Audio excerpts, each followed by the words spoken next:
জগদ্ধাত্রীর সামনে উৎসবকে আর প্রীতিকে উচিত শিক্ষা দিল কৌশিকী। হ্যাঁ বন্ধুরা, এমনটাই দেখা যাবে, তাই সম্পূর্ণ জানতে ভিডিওটিতে লাইক দিয়ে চ্যানেলটি সাবস্ক্রাইব করে দেখতে থাকুন।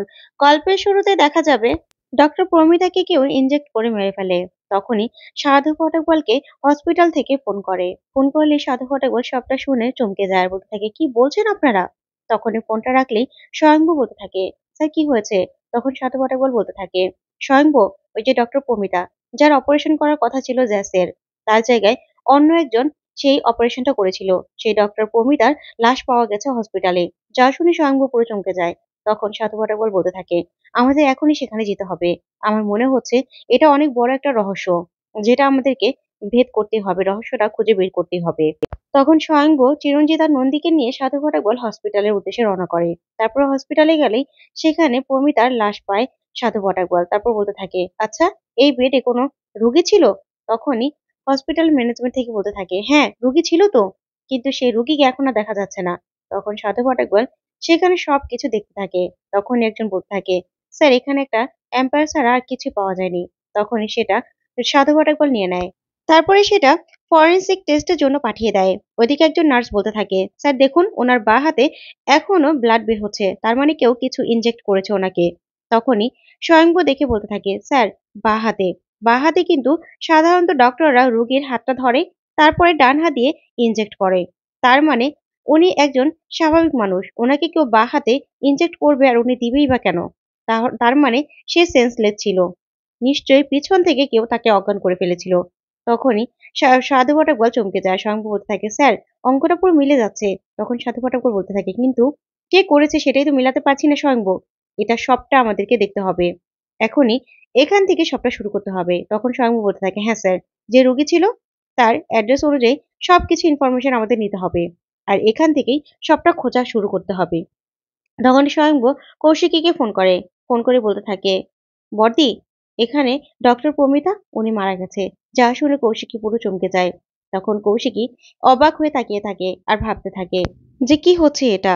তারপরে দেখা যাবে ওইদিকে উৎসব আসে। তখন উৎসবের সামনে এসে দাঁড়ায় রাজনাথ মুখার্জি। তখন উৎসব বলতে থাকে, ড্যাড তুমি? তখনই রাজনাথ বলতে থাকে, হ্যাঁ। তারপরে রাজনাথ উৎসবের নাক মুখ ধরতে থাকে। তখনই উৎসব বলতে থাকে, কি হয়েছে ড্যাড? তখন রাজনাথ বলতে থাকে, তোমাকে খুব যত্ন করে বড় করেছিলাম, খুব আদরের ছিলে তুমি। তোমার মা, আমি, আমরা তোমাকে খুব আদর করতাম। কিন্তু তুমি তার মূল্য দাওনি উৎসব। তুমি দিন দিন বখাটে হয়ে গেছো। তোমার মায়ের জন্য তুমি উচ্ছন্নে গেছো। তুমি তোমার বউয়ের কথায় তুমি বেনারস গিয়েছিলে তোমার দাদাকে মারতে। তোমার লজ্জা করে না? আমার না লজ্জা করে এসব কথাগুলো ভাবলে। তখনই উৎসব রেগে যায় আর বলতে থাকে, ড্যাড বারবার করে এই কথাগুলো বলবে না, একদম বলবে না তুমি। তুমি বারবার করে কেন এসব কথাগুলো বলো? কে ওই স্বয়ংভু মুখার্জি? কে? কেউ না, কেউ না। তুমি ওকে আমাদের মাঝখানে এনে আমাদের সম্পর্কটা নষ্ট করে দিয়েছো ড্যাড। ওই উর্মিলা মুখার্জি, ওই স্বয়ংভু মুখার্জি, ওরা যবে থেকে আমাদের সম্পর্কের মাঝখানে এসেছে তবে থেকেই সবকিছু শেষ হয়ে গেছে। আমি তোমাকে অনেক ভালোবাসার চেষ্টা করেছি, বিশ্বাস করো। আমি তোমাকে ভালোবাসার চেষ্টা করেছি, কিন্তু সেই ভালোবাসাটা টিকেনি বাবা। ড্যাড টিকেনি সেই ভালোবাসাটা। তুমি সবকিছু নষ্ট করে দিয়েছো ওই স্বয়ংভু মুখার্জির জন্য। তখনই এই কথা শুনেই রাজনাথ ঠাসিয়ে একটা চড় মারে উৎসবকে। তখন উৎসব বলে, ড্যাড। ঠিক তখনই সেখানে বৈধি চলে আসে, এসে বলতে থাকি, তুমি ছেলেটাকে মারছো কেন? তখন রাজা বলে, চুপ, একদম চুপ, কোনো কথা বলবে না তুমি। সবকিছু তোমার জন্য হয়েছে। তখনই বৈধি বলতে থাকে, কেন? আমার ছেলেকে তুমি একদম শাসন করবে না। কে ওই স্বয়ংভু মুখার্জি? কে ওই জগদ্ধাত্রী মুখার্জি? কেউ নয়, কেউ নয়। আমার ছেলেটাকে তোমরা অবহেলা করেছো, সবকিছু থেকে বঞ্চিত করেছো, সবকিছু থেকে। ওর শেয়ার থেকে ওকে বঞ্চিত করেছো, ওর ওয়ারিশ থেকে ওকে বঞ্চিত করেছো, যার কারণে আমার ছেলেটা আজকে এই অবস্থা হয়েছে। তুমি কৌশিকী মিলে আমার ছেলেটার আজকে এই অবস্থা করেছো। ঠিক তখনই কৌশিকী আসে, এসে বলতে থাকে, কাকুমণি, ওকে না কাজ করতে দাও, খেটে খেতে দাও, কষ্ট কি জিনিস সেটা বুঝুক।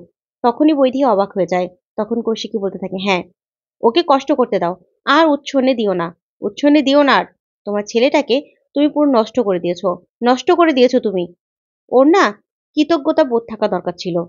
জগদ্ধাত্রী মুখার্জি তার সঙ্গে কম অপরাধ তো করেনি, কিন্তু সে কি করেছে?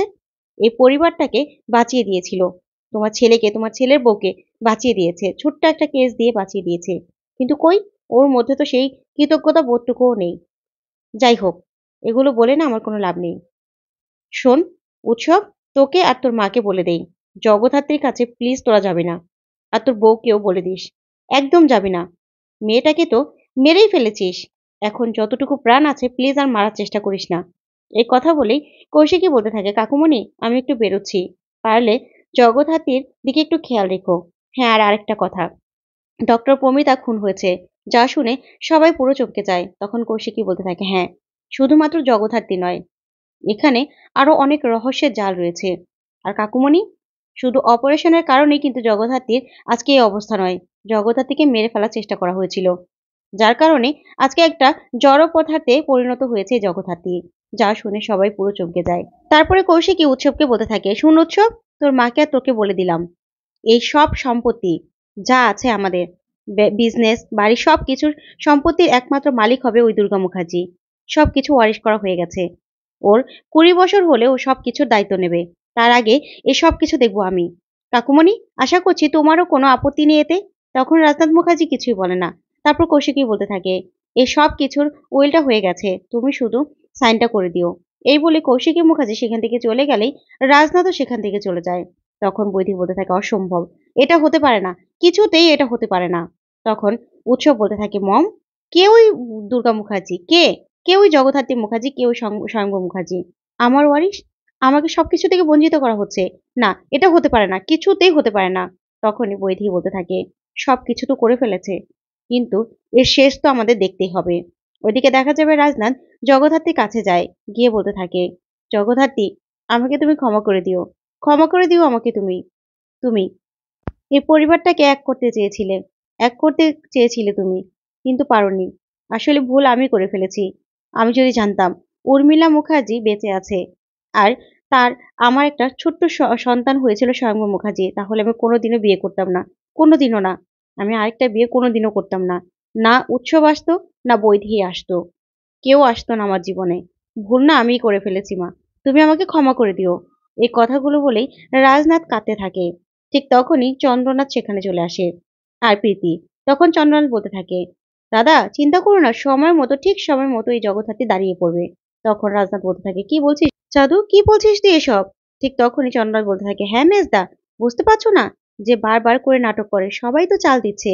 তোমার ছেলের বউ, ছেলে, এমনকি তোমার নিজের বউ চাল দিচ্ছে, কিন্তু সেই সব চাল ভেস্তে দিয়ে এখন জগদ্ধাত্রী এই যে শুয়ে আছে না, দেখবে সবকিছু যখন নিজের মেয়ের নামে হয়ে যাবে না, তখন নিজে ঠিকই উঠে দাঁড়াবে।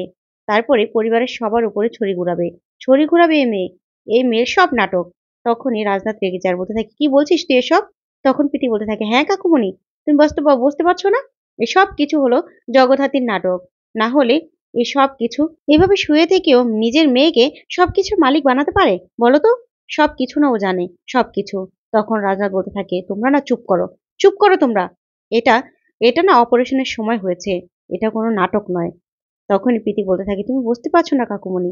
ঠিক তখনই সেখানে দেবু চলে আসে, আর সে বলতে থাকে, প্রীতি, আমার না ঘেন্না করে যে আমি একসময় তোমাকে ভালোবেসেছিলাম। তখন প্রীতি বলতে থাকে, দেবু, কি বলছো এসব তুমি? তখন দেবু বলতে থাকে, হ্যাঁ, আমার না লজ্জা করে, তোমরা বাবা মেয়ে একটা অসুস্থ মানুষকে নিয়ে এসব কথা বলতে পারো? ছি, আমি ভাবতেও পারছি না। তখন প্রীতি অবাক হয়ে যায়। তো বন্ধু, আজকের আপডেটটি কেমন লাগলো কমেন্ট করে জানাও। ধন্যবাদ।